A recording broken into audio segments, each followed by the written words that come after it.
自分が一人でやる楽曲だと絶対できなかった曲だなと思いますし、シンプルに言うとすごく尖ったなってソロアーティストとして活動していく中での、葛藤だったり、それをきれいに言葉でまとめるんじゃなくてストレートな感情のまま歌詞に入れたって感じです。One, two, three, solo! 今年この「オブセスド」が全世界で1億回近く再生され大ヒットしたあゆむいまずさんが注目の同世代ソロアーティストを集めた初の自主企画ライブを開催。参加したのは英語・韓国語を操るトリリンガルアーティストのノアさんと10代の頃からラップアーティストの最前線を走るノベルコアさんです。グループがすごく主流な時代なんですけど、同世代でソロでやっていくアーティストで、2人とも本当尊敬してるアーティストなので、この3人でライブをやったらすごいことになるんじゃないかなと。あゆむさん、2人を一言で表すとどんなアーティストですか？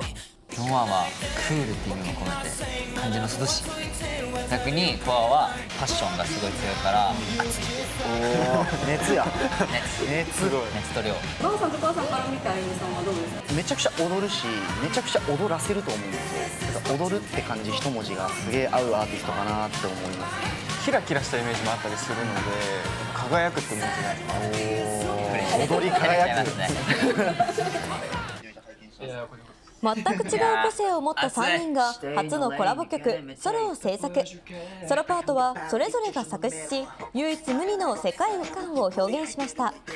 あゆむの中でも僕のそのラップっていう部分をノベルコアのアイデンティティとしてすごく大事にしてくれてるんだなっていうのが伝わってきたので、この3人が集まってるからこそどれだけ自分の色を濃く出せるんだろうっていうのをすごい追求して、本当にここからまるで新しい時代が切り開くような感覚があったので、ソロというものに対しての意志みたいなものも強く感じていただけたら嬉しいです。 One, two, three, solo! 時代を置いてこうと作り上げる新しい世界。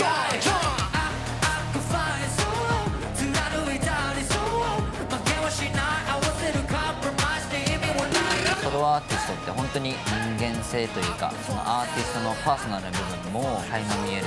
それを恐れずに発信していくのが使命だなってすごく思っているので。お願いします。メッセージ性的にはこの同世代のソロアーティスト3人でこの時代を変えていくみたいな、そういう強いメッセージをまた楽曲にしたいっていうのは共有していて、でも一人一人の色が 100% 出るような曲にしたかったので、曲自体も構成をバラバラにごちゃ混ぜにするんじゃなくて、結構もう一人ずつしっかりパートがあるっていうような構成にしましたね。去年からあゆむくんとはご飯行ったりだとか、それこそ一緒に曲を作りながら、今回のこのソロのライブのテーマにもなっているような話をずっと2人でしてたので、なんかそれが本当に具体的になったなというか、本当にここからまるで新しい時代が切り開くような感覚があったので、ぜひっていう感じでお話いただきました。自分の楽曲にあゆむに入っていただいたこととかもあって、なんかその流れもあり声かけてもらったのすごく嬉しかったですし、トラックが送られてきた時僕たちにとこ空いてるんですけど、もうラップをしてほしいんだなっていうのが一瞬で分かるトラック作りになっててすごいテンション上がりました。めちゃくちゃ俺のとこだけ極端にドラムだけになるんでこれはもうラップをしろってことだなと思って。そうなんですね。僕もしかも言葉であんましてなくてもトラックだけ本当に送っただけなのに、返信がここでラップしてほしいんだよねみたいな確認の返信だったんで、ノアさんパートはどういう風に？本当コアと同じでパートだけ送ってお願いしますって感じで、ノアに関しても動画でパースを送ってくれてこんな感じでいいってもうすぐ送りました。完璧でした。本当に完璧だし、やっぱノアにしか書けない歌詞だなってすごい感じるパートが多いのでバッチリです。プライベートでも皆さん交流があると？そうですね。僕はノアともご飯行きますし、コアともご飯行ったりするんですけど、逆にこの2人はレックの時に初めまして。そうなんですか。そうなんですよ。はい。つなげたというか。そうなんですよ。そういう立場になります。はい。皆さんお互いの第一印象はどんな感じですか？緊張するなこれ。僕からいきますね。はいノーの楽曲に参加させてもらった時がその前も、ライブ見に来てくれたりとかもあって面識はあったんですけど、初めて仲良くなったのがその時なんですけど、すごく多分ソロアーティストとしてやっていく上でどういう気持ちでいるかみたいな結構深い話を最初した時からすごい共感できることがめちゃめちゃ多くて、本当に気の合う友達という感覚で、コアとの初対面は、ラジオに一度ゲストとして呼んでもらって、そこでも初対面なのにめちゃめちゃ深い話を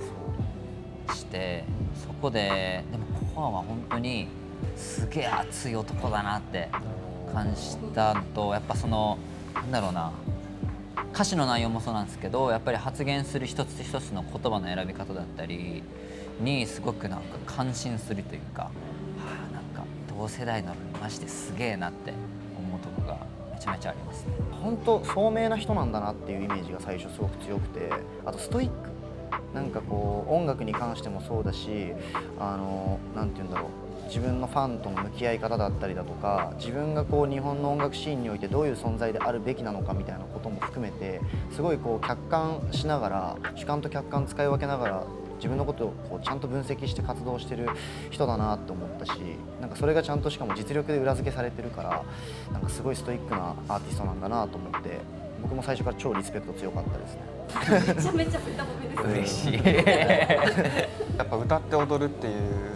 ソロアーティストとしてはずっと気になってはいたんですけど、なかなかこう仲良くなるタイミングがなくって、実際にこう知り合ってみてステージ上でのイメージしかなかったので、こうご飯行った時にすごいこう柔らかくってもうなんか相談したくなるというか何でもなので本当に仕事以外にもたわいのない話とかもよくしますし、本当に僕もなんか幼馴染じゃないですけど、本当にそういったぐらいの友達の感覚もありますね。そんなに心を許し合ってそうかもしれないですね。そうですね。はいちなみにノアさんとコアさんの第一印象。なんかやっぱ僕はすごいもうパッションがある方だなっていうのはすごい最初からもう会った時から感じましたね。俺はもうかっこよすぎて、なんかもう本当にとりあえず身長とかもいろいろ分けてほしいなっていろいろ分けてほしいなって分けてほしいところがいっぱいあって皆さんがソロアーティストとしての活動を選んだ理由を教えてください。なぜそういうのになったんですか。やっぱり昔から憧れていたアーティストがソロアーティストの方が多くて、どこかのタイミングで俺はソロアーティストになりたいっていうようなきっかけは特になくても、ずっと自分がイメージしてる理想像というか理想のアーティスト像っていうのはずっとソロアーティストだったので、昔からなんかすごく自然とそれはなりましたね。自分はすごくやっぱ幼少期からこう吸収してる音楽のジャンルがすごく幅が割と広くって、いろんなルーツがロックもヒップホップもポップスもクラシックもいろんなカルチャーがこうミックスしてる DNA を持ってるので、こう自分自身がすごく自分の中にカオスがあるっていうのもあって、やっぱ自分のカオスをちゃんと明確に繊細に表現するためにも、やっぱ自分の声で自分のリリックで自分の手足でこう全部を完全に表現しきれるアーティストになりたいなっていうのは結構早い時期からあったので、僕も本当に歩と一緒で自然とソロアーティストを志すようになってたと思います。もともとはそれこそグループを目指してたりもしてたんですけど、でも自分でこう作詞作曲ができるようになって、自分でこう世界観を作れるようになった時に、一人でやっぱ作った世界を誰かに提供したいなと思ったのがすごく大きなきっかけで、なのでそこからやっぱりこういろんな人を巻き込んで、それをどんどん大きい世界にしていくっていうのはやっぱ今も常に思ってますし、そういったやっぱ思いがその10代の頃に芽生えたのが唯一大きな理由かなと思いますね。寂しい時ってやっぱあります？なんかソロアーティストだからこそ。いや、すごくあるかな。特になんか自分で作るものとかがやっぱり活動していくにつれて作詞作曲のスキルとかも上がってはいくんですけど、クオリティも上がっていくんですけど、どうしても寂しさがあるし、やっぱ楽曲作る時とかでもプロデューサーの方と一緒にスタジオ入ってゼロから作る時のなんだろうな、刺激し合ってる感じとかはすごく大事にしていますね。そう寂しくなっちゃうからやっぱり一人でずっとやっちゃうと、でもライブは僕はたまにグループ楽しそうだなって思う時もすごく思います。ちょっと大変な部分あるかもしれないですね。まあ、ずっと歌ってるしね、やっぱり。皆さんライブ前のルーティーンとかありますか？僕はルーティンを増やさないようにっていうのはすごい意識してて、なんか瞬発力大事にしたいんで、いつどこでも歌えるし踊れるみたいな。今は絶対その10分間のボーカルのウォームアップをするやつが決まっていて、それをするのと、あとなんだろうな、あとはでもあれかな、ダンサーとの気合い入れは絶対するようにしてて、でもその2つぐらいなので、これ以上増えちゃうとそう準備に30分がかかっちゃうとまた嫌だなとは思うんで、なるべく最小限に抑えてますね。僕はすごいシンプルなんですけど、必ずステージに出ていく直前に1回深くしゃがみます。なんかこれ験担ぎの部分もあるんですけど、メンタル的な部分もあるんですけど、なんか昔読んでたすごい好きな本っていうか、昔読んだ本でこう出てきた言葉の中で、なんかこう高く飛ぶためには一度深くしゃがみ込む、沈む必要があるみたいな文章がすごく当時中学生の頃に刺さったことがあって、今もそれすごい大事にしてるんで、一度やっぱり高く飛ぶために自分をこう一回深く沈むっていうのを。どれぐらい深くかそうですね、ちょっと映るかな。結構ここまでいきます。で床とかこう触ったりとかして、よし行こうみたいな。走る前みたいな感じ。そうです。もうクラウチングスタートぐらいやってこうやってやってよし行きますって出ていく。僕はでも最近はそれこそダンサーと必ずちょっとした筋トレはやってますね。でとにかく体を温めるっていうのをやってますし、あとは僕個人だと緊張した時は鏡を見て自分の顔を見ながらこうよし行くぞって一言言って水を一滴飲むっていうのはたまにあります。何それ。でこう自分に言い聞かせるじゃないですけど、でその水を一滴飲んでよしってなって行くみたいな。一滴っていうかその一口。ごめんなさい、言い方が分かんない。飲んじゃなくてごめんなさい。僕ですね。最後まで動画をご覧いただいた皆様、本当にありがとうございます。この動画へのいいねやコメント、そしてチャンネル登録をぜひよろしくお願いいたします。お願いします。フジテレビアナウンサー軽部真一と